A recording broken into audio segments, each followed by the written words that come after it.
Hope you all are having a good day. So today I want to talk about my training and what's been going on with the training and show you guys that, of course, a few weeks ago I started back doing compound lifts. Now I haven't bench pressed since I done this. I still been taking my time and easing back into it, but I ended up doing incline benching. It felt really good. I think I did 140 pounds, few reps, nice and slow, nice controlled reps. And then I dropped the weight down and started doing, higher reps with lower weight, of course. Just to train more stability muscles as well as the overall muscles that I'm trying to target, which is my pecs and triceps. I'm still not squatting, and that's only because I still have weakness in my upper back, and I don't want to put the bar over those muscles in my upper back, my infraspinatus muscles, the teres minor, teres major, the rhomboids, especially the infraspinatus muscle. Not so much the supraspinatus, but the infraspinatus on this side especially, that muscle is still spasm. It's been slowly letting go. It's been weeks, I'm telling you, it was bad. And that muscle is still compressing on some nerves back there. It's just taking its sweet time. And the crazy thing is not even painful. I would think a spasm would be painful. It's not painful at all. But it's been slowly getting back to normal, slowly releasing. The doctor said it might have been a nerve issue. Sometime when a nerve get compressed like that, the muscles will atrophy back there. And even though I don't have no pain in that nerve, that's probably why I still have that spasm there.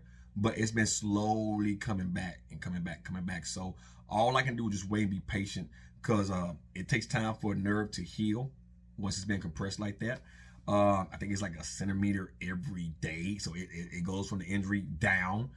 But I can tell that it's slowly been getting back to normal. So every now and then I still get weakness from here up to my neck, because the C2, C3 nerves that come out your cervical spine up here runs through your upper back area. So right where the infraspinatus muscle's at, that's where that muscle was compressed at on this side. Not so much this side, but this side. And that came from squatting like this here. So I had my arms tucked, getting under the bar, and not realizing that the bar was too low. I didn't set it the proper height, which is right about upper clavicular of the chest. I didn't have it set right. So when I got in the bar, I was already in this position here. So I couldn't wing myself under the bar. So when you got your arms like this here and your neck out like this here, because you're trying to get the bar and get tight, and it's 315 pounds on your back, those muscles gave.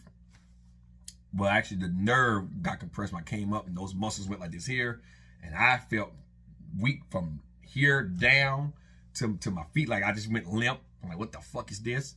So that's the reason why I'm not barbell squatting. Not saying I'm not squatting. I am doing hack squats. I finally got 3 rows on them holes on the hack squat. And I'm also doing leg press work still. As far as back work goes, I'm doing rows. I'm doing the lat, seated lat rows. I'm doing lat pull downs.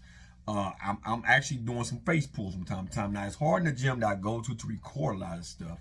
So some stuff that you guys are seeing is when the gym's not that packed, it's not that busy. I am doing dips and pull-ups as well. So all around I'm training with legs. I'm doing leg extensions, leg curls, leg press, along with the hack squatting. All right.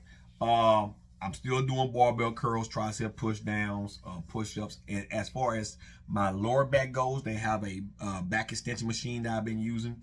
So basically, it leans you forward, then you go back and you push back against the seat, and it raises the weight up.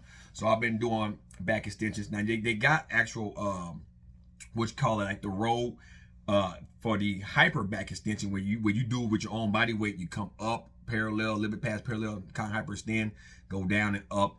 I have been on it before. You guys have seen that on the channel before, so I still utilize that as well to put volume on the spinal erectors of the back. I do a lot of cardio still. I love the elliptical, but some weeks I run and walk, and then some weeks I use the bikes. Some weeks I do Stairmasters. So each cardiovascular situation I decide to do that for that particular week is going to dictate just how tired my cardiovascular is going to be by the end of the week. And when you're doing Stairmasters, I'm not used to doing Stairmasters. I live upstairs, downstairs, but when you're constantly trying to stay on top of a Stairmaster, even at slow speeds, after a few minutes, you're tired. It takes me a while on an elliptical to get tired, and doing just a lot cardio on the treadmill to get tired. So I'm doing like HIIT cardio, but Stairmaster will kick your fucking ass. So I rotate those particular items out each week. Now here at my home, I have 2 benches. My old one, I'm taking it down. I'm getting rid of that. I'm gonna buy me an elliptical, put the elliptical out there so I have a treadmill and an elliptical in my garage. I'm actually gonna get a lot of old shit out finally this upcoming month so I can put some more equipment out there because I still want to film from home time to give you guys content. As far as deadlifting goes, I am deadlifting, just not conventionally, not sumo, not with the barbell. I've been using my former carry slash strongman deadlift concoction where you got 2 farmers carry, barbells, right? But they connect together. I got from Titan Fitness. They connect together, and so you can deadlift with that. And so most strongmen use that particular way of deadlifting because they do like farmers walk and strongman. So it's a good tool to use if you're trying to get strong all the way around and have perfect balance. So I've been doing that. It's been feeling good. And then if I have a traditional hex bar in a trap bar, so I'm not gonna be doing conventional deadlifting for a while. And that's only because of the load that it puts on the upper back and the spinal erectors. With the trap bar and the farmer's carry deadlift that I've been using, bars that I've been using, it distributes the weight more evenly throughout the whole post exterior chain. So it's not that I'm more upright and I'm not having a lot of force being pulled down from the barbell like this way versus on the trap bar or on the farmer's walk, they're like this here. So when you're doing your post interior exercises for your back, your posterior chain, deadlifting is crucial for building a good back. So I'm doing that type of deadlifting. That's just to save my spine, to save my upper back for right now. But I still get a workout. It still works wonders. You still get strong. But the most I've done, and I haven't really did anything over 400 pounds in months. And I'm talking about months. I got up to like 250, 260, did a few reps, got away from the weight, and I felt good. I didn't get weak. I didn't get that weak feeling that I got the very first time I tried to deadlift after I hurt my upper back. So that's the way I've been training. Now, do I take supplementation? I take normal subs, and yes, subs helps. I'm not a steroid junkie. I don't take steroids, nothing like that. Protein, creatine, multivitamins. I take B12. I get vitamin D and C. I have a fish oil tablet that I take to have vitamin D in it. I also get vitamin D in the multivitamin, so I get like 2,000 IUs of vitamin D a day. Now, for the last week or 2, I haven't been taking anything because I haven't been training, and I want my body to go through a reset. However, I started back lifting weights on Monday, so I'm gonna be taking my beetroot again, my B12, my magnesium, calcium, my multivitamin, my fish oil, my flaxseed oil. I take all of that, right? And then I get protein, creatine, and I also take a little bit of collagen peptide. And then I just eat. I eat pretty good. Now, the goal is I'm sitting at now 166 and some change. So I lost 3 pounds. A lot of that was water weight because I haven't been on creatine in 2 months. So a lot of that finally came down. And then 2, I probably lost about maybe a pound of fat at best. But I realized that if I want to get a little bit more leaner, I'm gonna have to do a lot more cardio. And so I'm already have a very tight schedule. So what I'm gonna end up doing, because I don't want to put myself in a situation to where I'm getting too lean and hormonally for a guy, that's real female as well. That's not a good thing. You don't want to be too lean because testosterone take a hit, and guys know testosterone is primary key. It's key for primary functions for a guy. That goes with sex organs, brain, the way you think, the way you act, your energy levels, the works. Testosterone is needed. So getting too lean hampers with that. And there's a biochemical reason why. Also, getting too lean can have an adverse effect on the pancreas. It's just like being too big. Your pancreas produces hormone known as insulin. All right. I'm gonna dive a little bit more in this video because I get on fat folks a lot about insulin resistance, and I always try to dumb it around. But I'm gonna get a little bit more in depth with this one. So most of you people know that when you're overweight, that means you have an unused amount of fat on your ass, okay? Fat is essential for the body because fat, right, help hormones be regulated, right? But however, you have an abundant amount of fat, especially in the adipose tissue and subcutaneous fat, right, and as well as visceral fat, right? That's fat around your organ. There's a lot of fat, right? Then you can have a problem when it comes to diabetes because you have glucose in your bloodstream, right? That's sugar in your bloodstream, okay? The pancreas, the main function of it, that's the second function, that's to release digestive enzymes into your stomach. But the main function of the pancreas is to release a hormone known as insulin. The insulin is what helps regulate sugar in your bloodstream, and then the sugar can be distributed and used throughout the body for energy, glycogen in your muscles, right? For energy in your musculoskeleton, and glucose for your brain to function. The pituitary gland also helps regulate hormones, right? And the liver also controls the amount of sugar, right, that's being produced and then released, okay? So when you get too lean, you can have a hormonal imbalance. And when you get too lean, insulin is one of those hormones that you need to function. That's why a lot of bodybuilders inject sugar. They inject insulin. And it's not recommended that you do it without a prescription, but that's why they inject insulin, because when you get too lean, that hormone takes a hit. So you have a adverse amount of sugar in your bloodstream that's not being put to use by the body because the insulin is not being produced to help regulate it and do what it needs to do with it. When you get too big, that also happens. This is known as insulin resistance, right? That's how that happens. That's how over time you end up getting diabetes. That's why being in a healthy body fat percentage, having enough body fat on your body, but not too much or too little, to help regulate hormones. That stored energy, when the body needs a little bit of sugar, because you got too much insulin in your bloodstream, you need a little bit more sugar, the body can then break down some of that fat hormonally, right? The body would take it, ketones would turn into usable energy, the liver will make sugar or whatever, and then it would get into the bloodstream, and then the pancreas is like, hey, we got a little more blood, let's balance this out, let's make a little bit more insulin. Pituitary gland senses this, it helps regulate the insulin hormones, but everything lines up from head to toe. So I don't want to have to deal with all that. So getting too lean or getting to a weight that's not very healthy is not recommended. So I'm probably going to start increasing my calories and focus on putting on about another 10 pounds of muscle and then lean that way. And then, you know, watch my sugar intake, of course, watch the carb intake, because carbs is digested as sugar for the body. Carbohydrates is the energy that the body utilizes, but it digests as sugar. So that's why when people eat rice, you shouldn't put sugar on rice, because that rice is a starch. It's going to be digested. It's a carbohydrate. It's going to be digested and turned into glucose and glycogen. Then the unused will be stored as fat for later consumption of the body. Assuming you are in a calorie deficit. That's how that works. If you're not in a calorie deficit, then that fat won't be touched.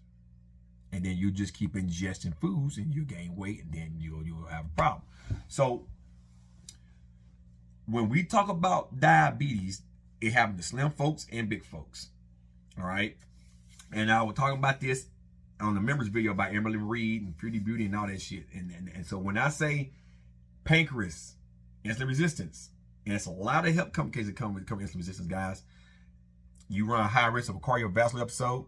You run a high risk of diabetic retinopathy. That's when you go blind, right? From too much blood in your bloodstream. It'll affect the optic nerve and everything, so you can go blind. Your eyes can tell you a lot. Yeah, it can tell you a lot. Also increase the chance of you getting glaucoma, because it raises the pressure in your eyes. It's a lot. What's called the optical pressure in your eyes. It raises that up.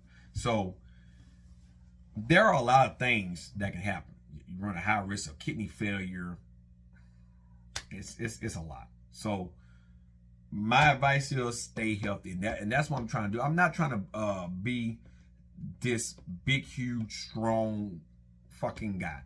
My overall goal as a personal trainer, as someone that's in fitness and trying to make change throughout the world is stay relatively lean at a healthy body fat percentage and spread the message that, hey, I don't care what diet you push or how you want to live, being healthy is key to a lot of stuff. And I look back 10 years ago, getting out the military. I've been out a little bit longer than that, but around that time, got in the military, you think you was in shape.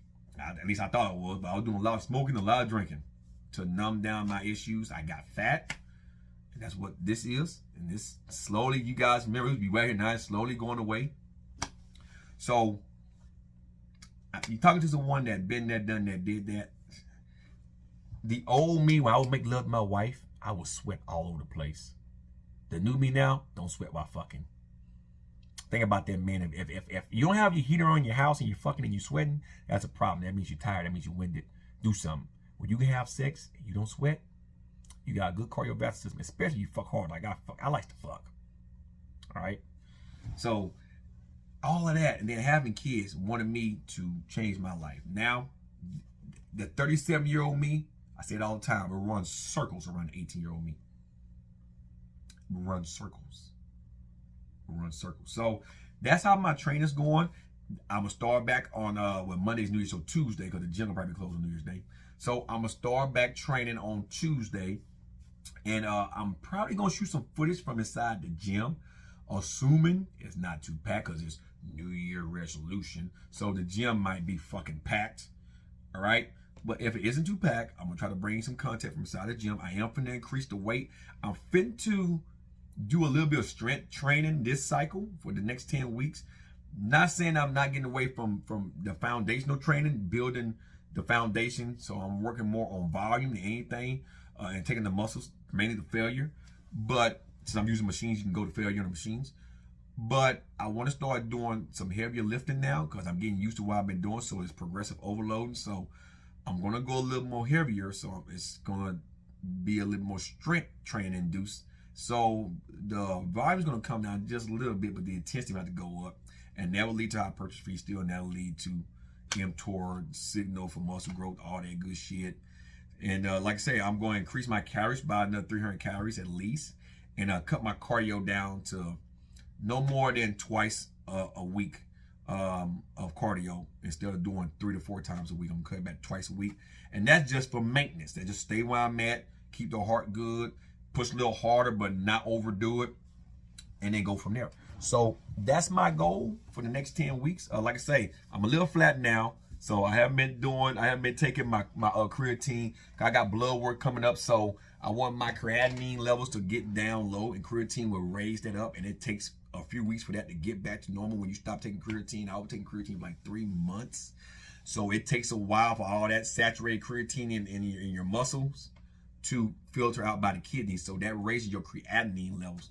So when I had my blood work did a few weeks back, my creatinine was still real high, but the kidney functions were awesome. So they were like, "You taking creatine?" Yeah, okay, that's what that is. But you always want to get a retest to make sure you ain't got no kidney damage. Same with my blood sugar. A1C levels were fine, but when I hurt myself, I went to the hospital and they gave me a anti-inflammatory steroid in the arms that raises your blood sugar. Well, when I went to the VA to get checked out to have my neck and everything, look at that, drew some more blood, and so the blood sugar was still elevated. Plus, I had eaten too about 3 hours prior to that, but they were like, "No, you're not diabetic, but based on your blood work at this time when you took it, it would say you're pre-diabetic." So I'm getting all of that redone and retested. Now, I'll let you guys know the results here in the upcoming few weeks. It'll probably be next month, most likely, because I like starting out the year knowing that everything's okay before I get into training. So every 6 months, I do blood work. So with that being said, guys, hope you all enjoy these 2 videos. I'm back home now. Discord know where I was at. So it is Friday. I am wore out. You probably tell my voice a little strained. I'm gonna try to get to a live stream tonight. If not tonight, I'm shooting for tomorrow. I know it's a holiday weekend, and to be perfectly honest, I'm probably gonna have some more family stopping by to visit. So if I'm not able to get to a stream this weekend, because I really want to stream for you guys, stream over a week, then it'll be Tuesday or Wednesday or next week after the holiday festivities. But I want you guys know my Discord that everything is trending the right way. You guys know what went on with my family in Texas and stuff, so everything is trending the right way. So thank you for those that knew and kept on the raps me. I really do appreciate it. But with all that being said, I appreciate you all being patient with me. And one more thing, if I forget, Greg, yeah, I watched your video, Dr. Mike Isbital and Jeff Nippert. Everything I said in my Christmas video, that's just what you. But don't worry, don't you fucking worry. I'm gonna make that video probably next week. Because when I do my live stream, I don't really want to talk about you. I got other stuff I want to talk about in the live stream. But you did just what I said. You made it about you. Narcissistic behavior, motherfucker. Narcissistic behavior. Just straight up. And to my 5-0 guys, Mustang's running real good. That 120 on there. It's going back to the dyno real soon. I'm hoping to make at least 650, 660 to the tire. With this 120. I did some adding and subtracting and taking the horsepower and you know, dividing it by 14.7 atmosphere and putting the time amount of boost down making. And I see why she's making it the crank with drivetrain loss. She'll put it around 650 to 670 to the tire. That's real good power. Really good power. It feels real healthy. But I do have some modifications coming for the car. I'm being quiet about that because car season's coming back real quick, and I want to have ready for car season, and I'm gonna do another detailed video about that in the upcoming few weeks. But other than that, guys, you all stay safe. Hope you all enjoy the rest of your weekend because it's Friday, the weekend from the start, and be safe this New Year's weekend. If I don't stream tonight or tomorrow, then happy early New Year to all of you motherfuckers. I will see you all Tuesday into Wednesday. You guys have a good one. I'm out, guys. Peace.